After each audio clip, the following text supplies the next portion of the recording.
Hello, everybody. Carolyn Rose here. This time with a happy card. Yay!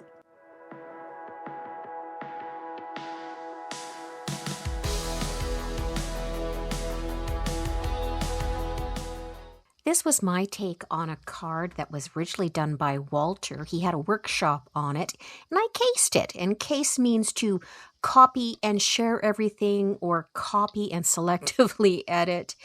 I don't have the first part of this recorded because that was during his workshop. What we did was we inked a back panel and then we used some shimmer paste. I tinted my shimmer paste with a dark blue ink and then a lighter turquoise blue ink to mimic how the sky has that gradation in it as it comes down. Swipe it across your panel and you let it dry. Now, I also ran it through an embossing folder, and that's how I've got those flowers in the background, because my idea on it was Walter had a lantern hanging from a branch, and I thought, well, the cherry blossoms are out, so I'm going to do mine hanging from a cherry blossom tree in the branch, but I wanted, of course, me being me, different layers in the background. I continued on after the workshop, and I used ink over top of it to darken it up once it was dry, and then I went over with Versamark. I put a sparkle embossing powder on it, and you can see that I brushed it off over top of the blossoms, and I'm setting it here. And you notice that the sun went and got the sparkle in just the right spots for you, so the sun was coming through the window in the afternoon.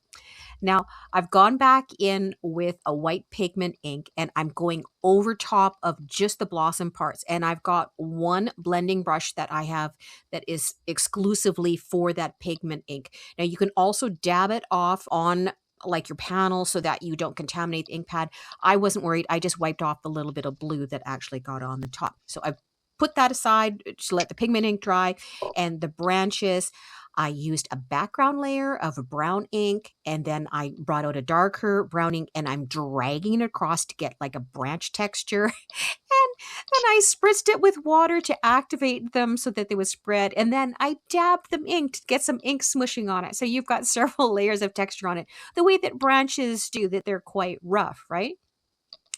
Now, this one, because I flipped the one branch over so that was the backside of the die, I'm going back in with my bone folder and pressing up against the side so that it reverses that embossing that's on that outer edge.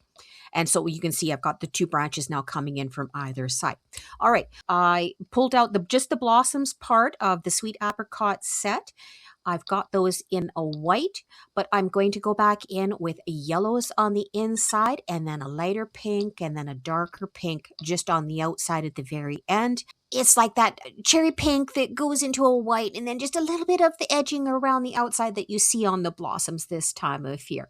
Now, I've also got out one of my tools, the ball tools, and that's the little foam pad that comes with it. Altenew has them. There's several others that have them as well. I rounded out my petals so that they were cupped. Here's where I'm assembling them all. These ones are the keyhole system. And this one was where I realized I had that flower flipped around because the shape wasn't matching on the middle part. Now, for the pistils and the stamens and the others on the inside, I had a glitter cardstock. I'm using an alcohol pen in green, and I'm just flicking it across the top because I kind of want a green coming up from the base.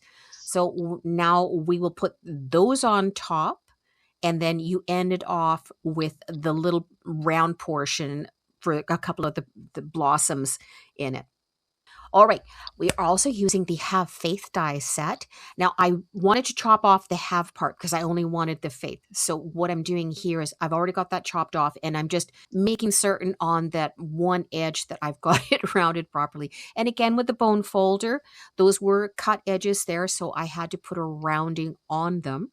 Got out my clean Versamark because I want this to be white. Dipping it in is one of those things I can't stand the feel of it on my fingers, which is funny because I get so messy otherwise.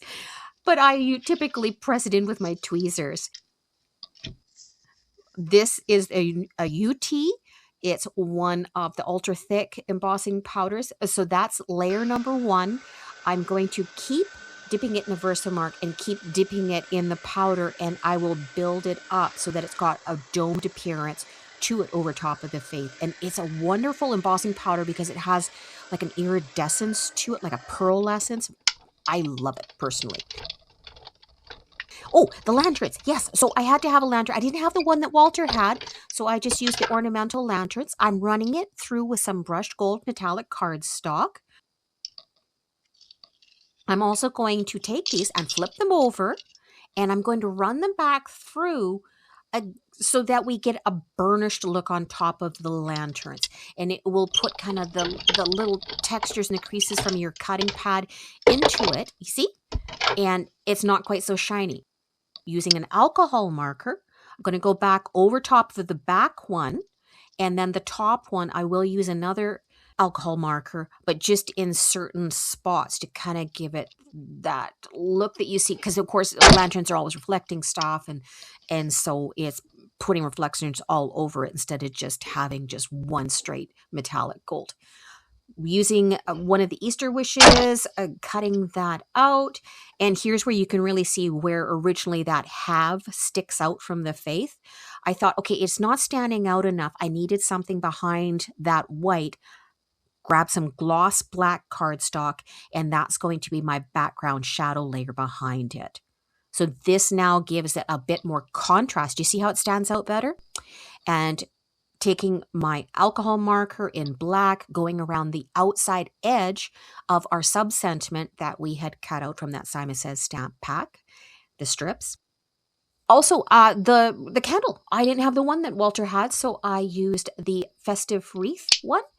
And each of the layers, so I've colored the wick on the candle, and I'm coloring in the flame, and I'm going in with the little middle part of the flame there. You should see my fingers right now. I'm like drawing it in front of the microphone for you.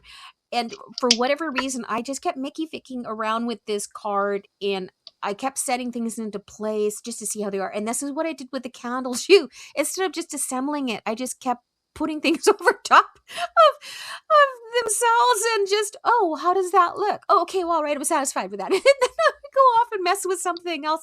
So this card took me a really long time to do.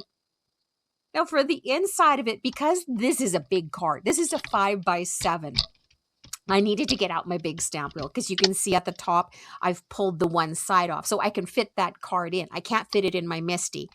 And I'm just using like 3 sentiments here from like Catherine Pooler and Altenew, and I think the other one was Close to My Heart. And I'm using muted blues and a little bit of purple and a little bit of pink on them.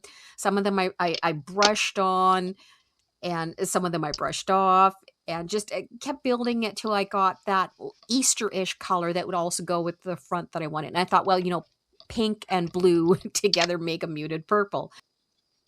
This was just a part that I put around the die cut that I also sent this friend. She won the giveaway for a contest that we had earlier. And we both are Star Wars buffs. So I thought it would be funny, aside from The Hunt Is On, which was from another close to my heart, the Bunny Trail one, that I would make that whole reference to Darth Vader with, I find your lack of faith disturbing. So I've got that in there. And then for the other part of The Hunt Is On, I went for faith. So I'm tying in the giveaway with the die and the fact that it is for Easter, right? Having fun with it. Anyways, and that's where I was putting in those other 2 words. I searched my stamps to find for and faith. And I masked it off with some satin tape, very carefully picking away at just one little dot of purple that I had there. A custom stamp is going on the back. And then I'm going to start assembling it.